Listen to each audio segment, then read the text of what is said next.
दोस्तों जो हमारा अपवर्तनांक होता है, इसका जो फार्मूला होता है मेन रूप से क्या होता है, निर्वात में प्रकाश का वेग। ठीक है, निर्वात में प्रकाश का वेग बटे माध्यम में प्रकाश का वेग, या वेग के अलावा ये तरंग दैर्घ्य भी दे सकता है। ठीक है, निर्वात में हम तरंग दैर्घ्य कह सकते हैं, माध्यम में तरंग दैर्घ्य कर सकते हैं, लेकिन तरंग दैर्घ्य से क्वेश्चन नहीं आ रहा, सिर्फ यही पूछा जा रहा है निर्वात में प्रकाश का वेग बटे क्या होगा, माध्यम में प्रकाश का वेग। यानी अपवर्तनांक से हमें क्या पता चलता है, यानी जिसका अपवर्तनांक जितना अधिक होगा वह उतना क्या होगा, सघन होगा। ठीक है, अपवर्तनांक अधिक होने पर माध्यम क्या होगा, उतना सघन होगा। अपवर्तनांक कम होने पर माध्यम क्या होगा, विरल होगा। यानी जिसका अपवर्तनांक जितना होगा वो उतना क्या होगा, सघन होगा। अब देखिए जिसमें अगर सघन होगा तो उसमें कण क्या होंगे, बहुत बहुत पास में होंगे। ठीक है, अगर कोई माध्यम ज्यादा सघन है यानी उसमें जो कण होंगे वो क्या होंगे, बहुत पास पास होंगे। तो जब वहां से प्रकाश की किरण जाएगी, कण जब पास पास में होंगे उसको ज्यादा टकरा के जाना पड़ेगा, और जब ज्यादा टकरा के जाना पड़ेगा तो वहां प्रकाश की चाल क्या होगी, कम होगी। ध्यान रखिएगा, अगर माध्यम ज्यादा सघन है तो जो प्रकाश की कण है, प्रकाश होता है वो वहां के माध्यम के कण से टकरा के जाएगा तो वहां पर चाल क्या होगी, कम होगी। अगर कोई माध्यम विरल है मतलब वहां कण क्या होंगे, बहुत कम होंगे। ठीक है, और जब बहुत कम होंगे तो वहां प्रकाश की किरण को बहुत कम टकराएगी। ठीक है, तो वहां पर प्रकाश की चाल क्या होगी, बढ़ जाएगी। देखिए इसी से कॉन्सेप्ट पे क्वेश्चन कल के शिफ्ट में पूछा था, दूसरे शिफ्ट में। ठीक है, उसको भी हम देखेंगे। यहाँ पर देखिए जो हमारा प्रकाश अभी पढ़ेंगे, जो अपवर्तनांक होता है वो प्रकाश की चाल बटे क्या होता है, माध्यम की चाल। और प्रकाश की चाल याद कर लीजिएगा दोस्तों, ये होता है 3 × 10⁸ मीटर पर सेकंड। अगर हम प्रकाश की चाल को कांस्टेंट मान ले तो जो हमारा n होगा वो किस पे डिपेंड करेगा, उसके वेग पे। ठीक है, यानी हमारा जो अपवर्तनांक होगा वो माध्यम के वेग पर निर्भर करेगा। और कैसे करेगा, ये व्युत्क्रमानुपाती होगा। कैसे होगा, व्युत्क्रम उल्टा होगा, यानी जिसका अपवर्तनांक ज्यादा होगा उसका वेग क्या होगा, कम होगा। यहाँ पर अभी देखे हैं।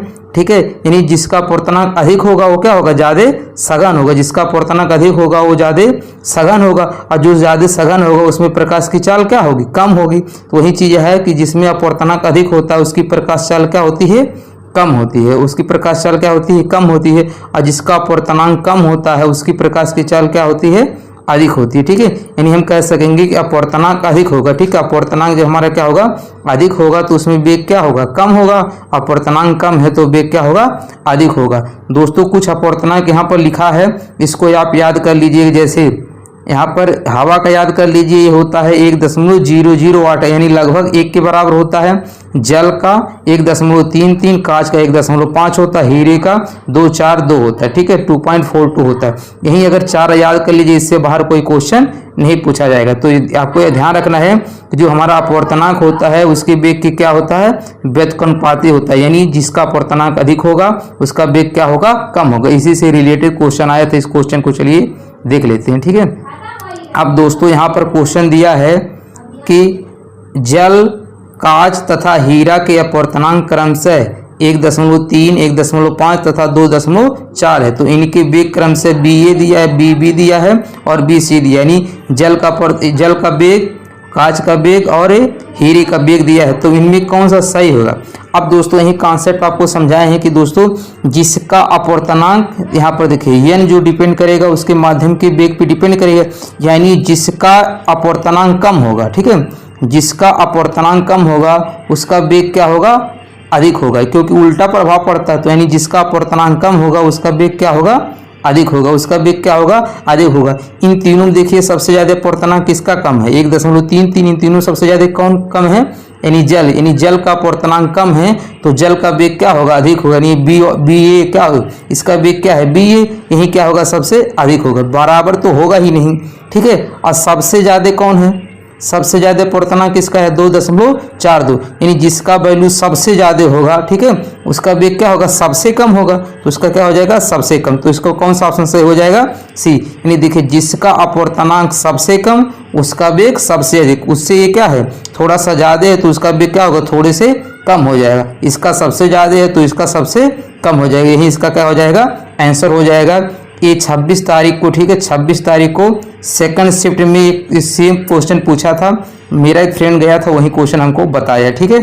खैर उसने कर दिया सही। अगर आप नहीं कर पाए हैं तो आप देखे रहेंगे वीडियो, आप कर लेंगे, ठीक है। यदि अब देखिए अगला क्वेश्चन ऐसे आ रहा है, यदि कांच का अपवर्तनांक 1.5 है तो कांच में प्रकाश की चाल ज्ञात कीजिए।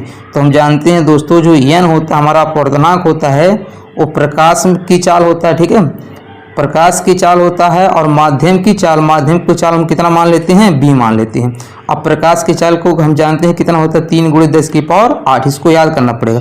तो यहाँ पर देखिए अपवर्तनांक कितना दिया है 1.5 दिया है, कितना दिया है 1.5। अब प्रकाश की जो चाल होता है वो कितना होता है 3 × 10⁸, और नीचे कितना हो जाएगा b। यही तो पूछा है कांच में प्रकाश की चाल, यानी b का वैल्यू पूछा है, तो b इधर चला आएगा, b इधर चला आएगा और 1.5 इधर आ जाएगा, यानी जो हमारे v का वैल्यू हो जाएगा कितना होगा 3 × 10⁸ हो जाएगा, और नीचे कितना हो जाएगा 1.5। अब दशमलव हटाएंगे इधर कितना हो जाएगा 30 हो जाएगा। अब 15 दूनी 30 हो जाएगा, इधर कितना हो जाएगा 2 हो जाएगा, यानी कितना हो जाएगा ये 2 × 10⁸ मीटर पर सेकंड, ठीक है। जो हमारा ये कांच में प्रकाश की चाल कितना हो जाएगा 2 × 10⁸ मीटर पर सेकंड, ये हमारा क्या हो जाएगा आंसर हो जाएगा। आइए देखते हैं इससे दूसरे तरह का किस तरह क्वेश्चन पूछा जाएगा।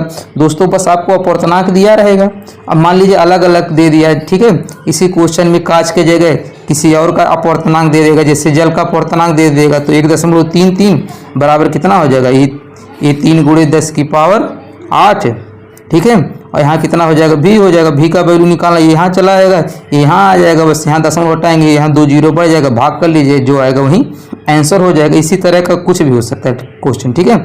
आइए देखते हैं अगला क्वेश्चन। अगले टाइप का अगला क्वेश्चन है, इसमें दिया है कि जल का अपवर्तनांक 4/3 है। अब यहाँ पर पॉइंट में ना दिया है, बटे में दे दिया है, तो जल में प्रकाश की गति होगी। तो हम जानते हैं जो हमारा अपवर्तनांक n होता है वो क्या होता है प्रकाश की चाल बटे माध्यम में प्रकाश की चाल।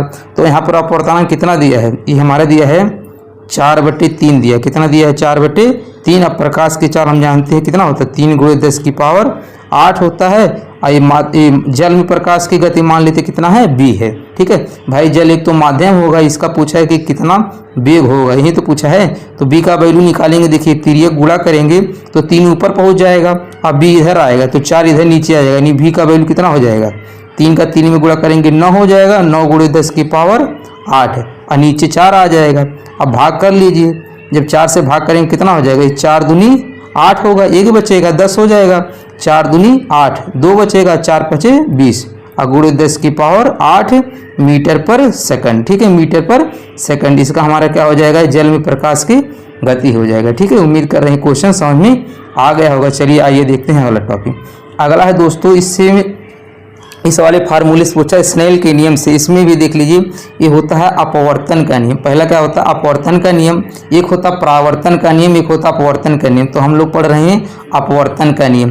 तो देखिए अपवर्तन में क्या होता है, इसमें आपतित किरण यानी जो किरणें आती है इसको हम क्या कहते हैं आपतित किरण कहते हैं, और जो माध्यम से आगे निकल जाती है उसको अपवर्तित किरण कहते हैं। परावर्तित किरण में क्या होती है परावर्तित हो जाए ऐसे होती है, लेकिन इसमें ऐसे नहीं होती है। तो जो किरणें आती है उसको आपतित किरण कहते हैं, और जो इस माध्यम से आगे निकल जाती है उसे अपवर्तित किरण कहते हैं, और इस वाले को अभिलंब कहते हैं। तीनों क्या होता है एक ही तल में होगा, यानी आपतित किरण ये वाला, ठीक है, और ये क्या होगा अपवर्तित किरण और अभिलंब तीनों क्या होगा एक तल में होगा।